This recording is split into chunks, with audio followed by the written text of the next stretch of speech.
চলতে ফিরতে উঠতে বসতে একটিমাত্র নাম পাঠ করুন, অধীন সম্পদের মালিক আল্লাহ রাব্বুল আলামিন আপনাকে বানিয়ে দেবেন। টাকা পয়সা এত পরিমাণ হবে, খরচ করে শেষ করতে পারবেন না, এত পরিমাণ হবে ইনশাআল্লাহ। তো প্রিয় ভাই বোনেরা, আপনি অবাক হয়ে যাবেন যে এত দ্রুত সময় রব্বি কারীম আমাকে এত অর্থ সম্পদ দান করলেন, আপনি কল্পনাও করতে পারবেন না। তাই একটি নাম পাঠ করুন, চলতে ফিরতে উঠতে বসতে, দেখবেন আপনার ভাগ্য খুলে যাবে, ভাগ্যের চাকা ঘুরে যাবে, আপনি সৌভাগ্যবান হয়ে যাবেন। প্রিয় ভাই বোনেরা, সে আমলটি কিভাবে করবেন আমি আপনাদেরকে বলে দিচ্ছি। যদি ভিডিওটি দেখতে চান, না টেনে না কেটে দেখুন, অবশ্যই আপনি উপকৃত হতে পারবেন। এর ফলাফল যখন দেখবেন, আনন্দে আত্মহারা হয়ে যাবে। তো আমলটি করার ক্ষেত্রে শুরুতে উত্তম রূপে পবিত্রতা অর্জন করবেন। এরপরে উত্তম একটি জায়গায় বসবেন, বসে জীবনের গুনার কথা স্মরণ করে ক্ষমা প্রার্থনা করবেন। আস্তাগফিরুল্লাহ আস্তাগফিরুল্লাহ আস্তাগফিরুল্লাহ। এরপর 3 বার দুরূদ শরীফ সাল্লাল্লাহু আলাইহি ওয়াসাল্লাম সাল্লাল্লাহু আলাইহি ওয়াসাল্লাম সাল্লাল্লাহু আলাইহি ওয়াসাল্লাম। এবং যখন পাঠ করা হয়ে যাবে, এরপর নাম পাঠ করবেন। প্রিয় ভাই বোনেরা, রব্বি কারীম এমনিতেই খুশি হয়ে যান। তার নাম যদি আপনি পাঠ করতে পারেন, তার নামের জিকির করতে পারেন, তাহলে তিনি খুশি হয়ে যান।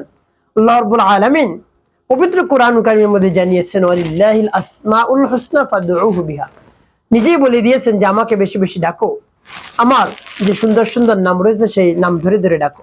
ডাকলে কি হবে? উদউনি আস্তাজিব লাকুম, সাথে সাথে আমি উত্তর দেব, আমি তোমার চাহিদা পূরণ করে দেবো, চাওয়া পাওয়া পূরণ করে দেবো ইনশাআল্লাহ।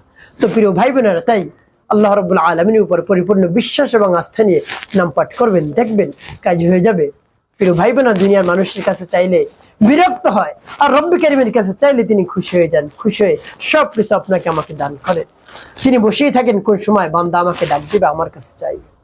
প্রিয় ভাই বোনেরা, আল্লাহ রাব্বুল আলামিন জানিয়ে দিয়েছেন যে চলতে ফিরতে উঠতে বসতে সব সময় তোমরা আমার নামের জিকির করবে। ফাজকুরুল্লাহ কিয়ামান ওয়া কুউদান ওয়া আলা জুনুবিহিম। রব্বি কারীম বলেন, ফাজকুরুল্লাহ, আমার নামের জিকির করো, আমাকে ডাকো, আমাকে স্মরণ করো, আমাকে নিয়ে চিন্তা করে আমাকে সদা সর্বদা তুমি ডাকতে থাকো। বসা অবস্থায়, দাঁড়ানো অবস্থায়, শোয়া অবস্থায়। তাহলে আপনি হাঁটতেছেন, দাঁড়ানো অবস্থায়, বসে আছেন বসা অবস্থায়, চলতেছেন চলা অবস্থায়, তারপরে শুয়ে আছেন শোয়া অবস্থায়, যে কোনো অবস্থাতেই আপনি রব্বি কারীমের নাম পাঠ করতে পারবেন, কোনো বাধা নেই। তো প্রিয় ভাই বোনেরা, তাই রব্বি কারীম জানিয়ে দিয়েছেন, আমি সহজ করে দিলাম তোমাদেরকে, যে অবস্থায় থাকো, হয়তো বসা অবস্থায় থাকবে তুমি, না দাঁড়ানো অবস্থায়, না হলে শোয়া অবস্থায়, 3 অবস্থায় যে কোনো এক অবস্থায় তুমি থাকবি, যে কোনো অবস্থায় আমাকে ডাকতে পারবে, কোনো সমস্যা নেই। সুবহানাল্লাহি ওয়া বিহামদি। তাই আপনি ডাকুন, কাজ করতেছেন হাতে, আপনি জবান দ্বারা রব্বি কারীমকে ডাকুন, দেখবেন আপনার চাহিদা পূরণ হয়ে যাবে, চাওয়া পাওয়া পূরণ হয়ে যাবে। এভাবে ইস্তেগফার দুরূদ শরীফ পাঠ করা হয়ে গেলে এরপর নাম পাঠ করবেন।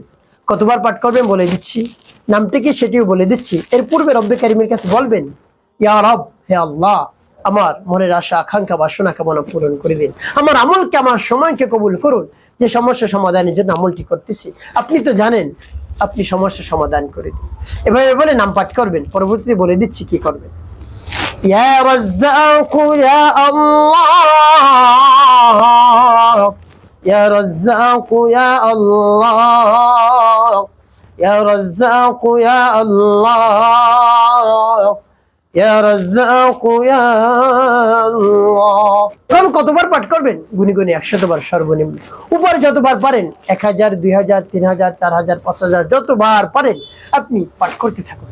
আল্লাহ রাব্বুল আলামিন আপনার উপর রাজি এবং খুশি হয়ে যাবেন, আপনাকে সব কিছু দান করবেন। এবং যখন পাঠ করা হয়ে যাবে, শেষে নবীজি সাল্লাল্লাহু আলাইহি সাল্লামের মুহাব্বত নিয়ে, ভালোবাসা নিয়ে আপনি 5 বার দুরূদ ইব্রাহিম পাঠ করবেন। আল্লাহুম্মা সাল্লি আলা মুহাম্মাদ ওয়া আলা আলি মুহাম্মাদ কামা সাল্লাইতা আলা ইব্রাহিম ওয়া আলা আলি ইব্রাহিম ইন্নাকা হামিদুম মাজিদ। اللهم بارك على محمد وعلى ال محمد كما باركت على ابراهيم وعلى ال ابراهيم انك حميد. اللهم صل على محمد وعلى ال محمد كما صليت على ابراهيم وعلى ال ابراهيم انك حميد مجيد. اللهم بارك على محمد وعلى ال محمد كما باركت على ابراهيم وعلى ال ابراهيم انك حميد. اللهم صل على محمد وعلى ال محمد كما صليت على إبراهيم وعلى آل إبراهيم إنك حميد مجيد. اللهم بارك على محمد وعلى آل محمد كما باركت على إبراهيم وعلى آل إبراهيم إنك حميد. اللهم صل على محمد وعلى آل محمد كما صليت على إبراهيم وعلى آل إبراهيم إنك حميد مجيد. اللهم بارك على محمد وعلى آل محمد কামা বারাকতা আলা ইব্রাহিম ওয়া আলা আলি ইব্রাহিম ইন্নাকা হামিদুম। এবং যখন পাঠ করা হয়ে যাবে এরপরে আপনি কি করবেন? ওই স্থানে বসে রব্বি কারীমের দরবারে হাত উত্তোলন করবেন, বলবেন আল্লাহ রাব্বুল আলামিনের প্রশংসা করবেন, তার বরত্বের কথা প্রকাশ করবেন। এভাবে বলে 2 ফোঁটা চোখের পানি ফেলে আপনার চাওয়া পাওয়ার কথা বলবেন, সাথে সাথে রব্বি কারীম পূরণ করে দেবেন ইনশাআল্লাহ।